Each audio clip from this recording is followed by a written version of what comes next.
El pasaje de hoy es San Marcos 14, versículos 43 al 52. Leamos juntos. Luego, hablando él aún, vino Judas, que era uno de los 12, y con él mucha gente con espadas y palos, de parte de los principales sacerdotes y de los escribas y de los ancianos. Y el que le entregaba les había dado señal diciendo: Al que yo besare, ese es, prendedle y llevadle con seguridad. Y cuando vino, se acercó luego a él, y le dijo: Maestro, maestro, y le besó. Entonces ellos le echaron mano, y le prendieron. Pero uno de los que estaban allí, sacando la espada, hirió al siervo del sumo sacerdote, cortándole la oreja. Y respondiendo, Jesús les dijo: ¿Como contra un ladrón habéis salido con espadas y con palos para prenderme?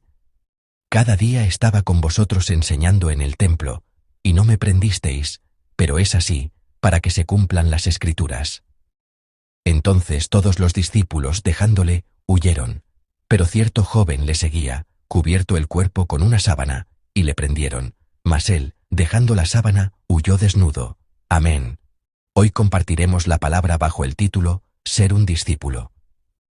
Hace un tiempo, escuché una explicación sobre la oración que realmente tocó mi corazón. Decía que en la oración, lo más importante es la conexión, más que la resolución. ¿Qué significa esto? Que el objetivo de nuestra oración debe ir más allá de resolver mis problemas, para llegar a conectarse con Dios. Ahí debe estar el propósito de nuestra oración. Por eso se decía que la oración es conexión más allá de la resolución. Esto es porque la oración es comunión con Dios. Por lo tanto, la mayor bendición que podemos experimentar a través de la oración no es que se cumpla mi voluntad, sino que la voluntad de Dios se cumpla en mi vida. Para ser más concretos, creo que la mayor bendición que podemos experimentar a través de la oración es que, al estar completamente conectados con Dios y con nuestro Señor, el corazón de Dios se convierta en mi corazón y la voluntad de Dios se cumpla en mi vida. Si a través de la oración podemos dejar de lado nuestra propia voluntad y entregarnos por completo al corazón y la voluntad de Dios, si podemos orar sinceramente diciendo: Padre, me entrego a ti, hágase tu voluntad, entonces podremos caminar cada día no con ansiedad y preocupación, sino con paz y valentía. Porque es una vida confiada a Dios, y Él nos guiará. Esta fue la gracia de Dios que el Señor experimentó en la oración de Getsemaní. Por eso, después de terminar de orar en el huerto de Getsemaní, ya no se ve en Jesús ansiedad, miedo ni vacilación. En nuestro Señor hay una paz y una valentía que solo vienen cuando se confía todo al amor de Dios Padre. Por eso, aunque Jesús sabía que los soldados estaban a punto de llegar para arrestarlo, acepta toda la situación con valentía y fe. Así, en el versículo 42, Jesús dice a sus discípulos con calma: Levantaos, vamos, he aquí, se acerca el que me entrega. Y antes de que Jesús terminara de hablar, Judas Iscariote y los soldados vinieron a arrestarlo. Judas Iscariote ya había acordado una señal con los soldados, tramando una conspiración para que no fallaran en arrestar a la persona a la que él besara. Leamos juntos el versículo 44.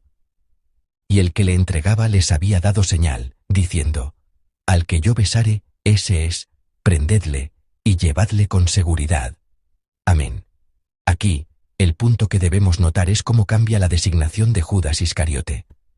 El versículo 43 describe a Judas Iscariote como Judas, que era uno de los 12, es decir, era uno de los discípulos especiales de Jesús, uno de sus 12 apóstoles.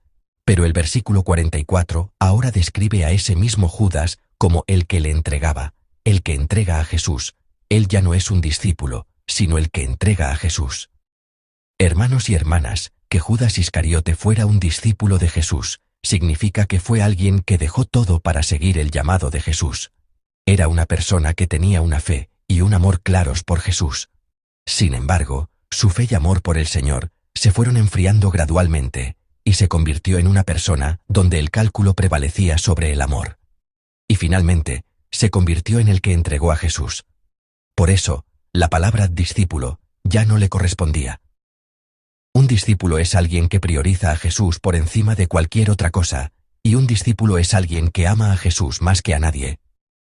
El verdadero discípulo de Jesucristo es aquel que ama a Jesús más que a su propia vida. Como Judas Iscariote ya no confiaba en Jesús ni lo amaba, el título de discípulo no le encajaba, por lo que el Evangelio de Marcos le quitó ese título. Pero en el pasaje de hoy, hay otros que, a pesar de haber sido discípulos, no son llamados por ese nombre. Judas Iscariote, que apareció con los soldados, besa a Jesús según la señal acordada. En ese momento, los soldados atan a Jesús. En ese instante, uno de los discípulos de Jesús, enfurecido, saca su espada y le corta la oreja al siervo del sumo sacerdote. El Evangelio de Marcos no dice quién es la persona que blandió la espada contra el siervo del sumo sacerdote.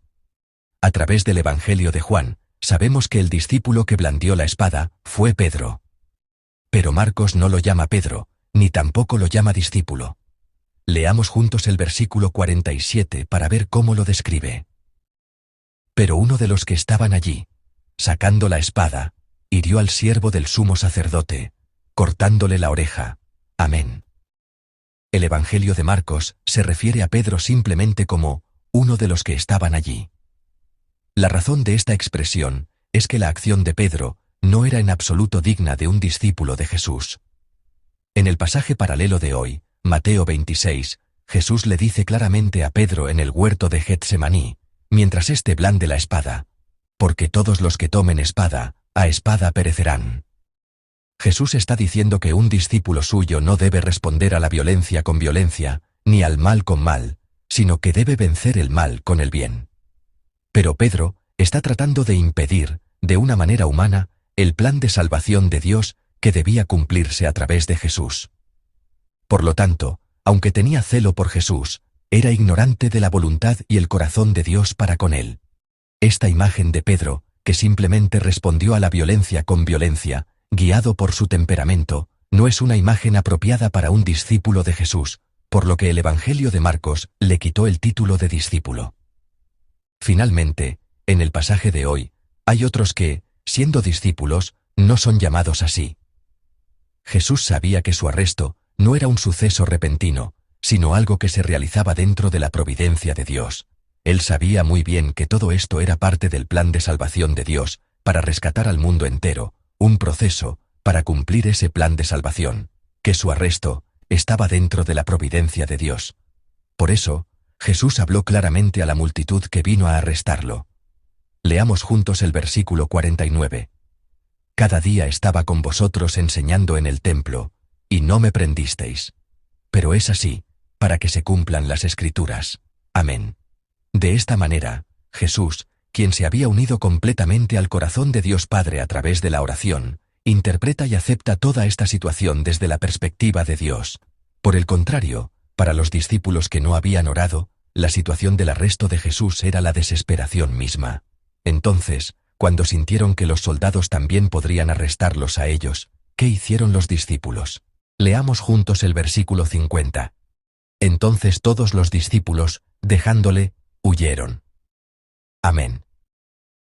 Porque abandonar a Jesús y huir no es una acción apropiada para un discípulo.